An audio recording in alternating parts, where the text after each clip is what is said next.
All right, so I'm here at ISEC in Seattle with Ben Stevenson from University of St Andrews, so thanks for joining us. No problem. So you had a paper published in MEE in January last year. Mm-hmm. Just wondering if you could tell us a bit about it. Sure. So this paper was on a way of estimating animal density from acoustic detections.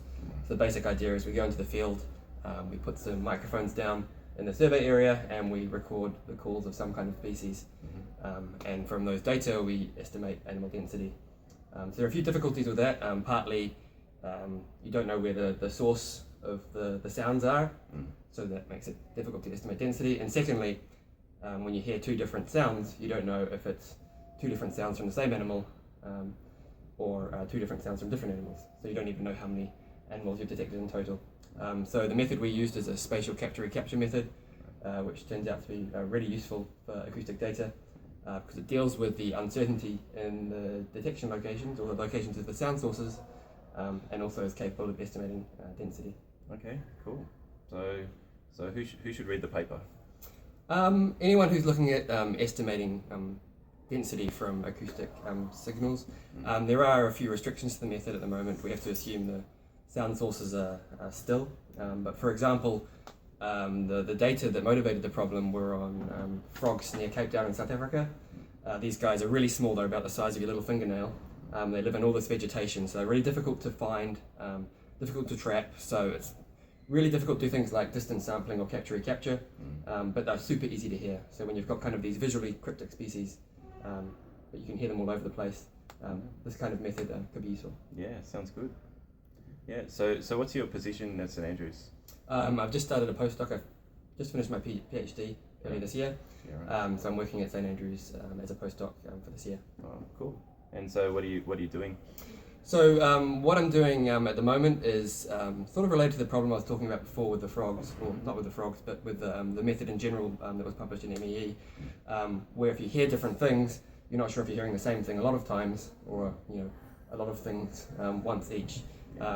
So this problem we're calling uncertain identification, and of course if you want to do a capture-recapture survey, you need to know when you've recaptured individuals. So what I've been doing for the last year or so, in collaboration with Rachel Fuster at Auckland and David Borchers at St Andrews, is finding a nice, computationally efficient way of estimating animal abundance or density in cases when you can't recognize individuals. So basically, capture-recapture without capture histories. Right.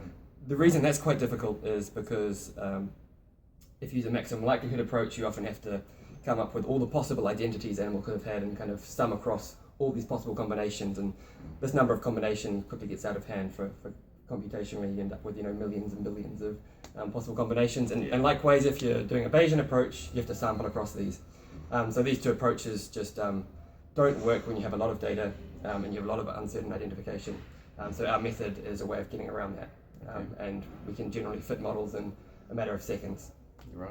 And so the way you do that is to look at the shape of the distribution of distances between points. Yeah. So it's like doing it all relative. Exactly. So the method relies on just comparing pairs of points to each other. So we measure something about each detection. That thing could be the location it was seen.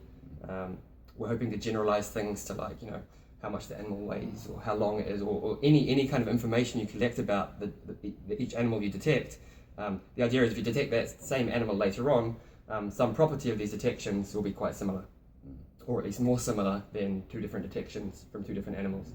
So essentially, you can think about the capture-recapture data you collect as a spatial point process, where two things from the same animal, two detections of the same animal, close together. So detections of the same animal form clusters in your spatial point process, and that level of clustering allows you to get at animal density or animal abundance or demographic parameters you're interested in. Cool. Yeah, right. Sounds interesting. Yeah. Well, all the best with it. Thank you very much. And thank you very much for your time. No problem. Thanks.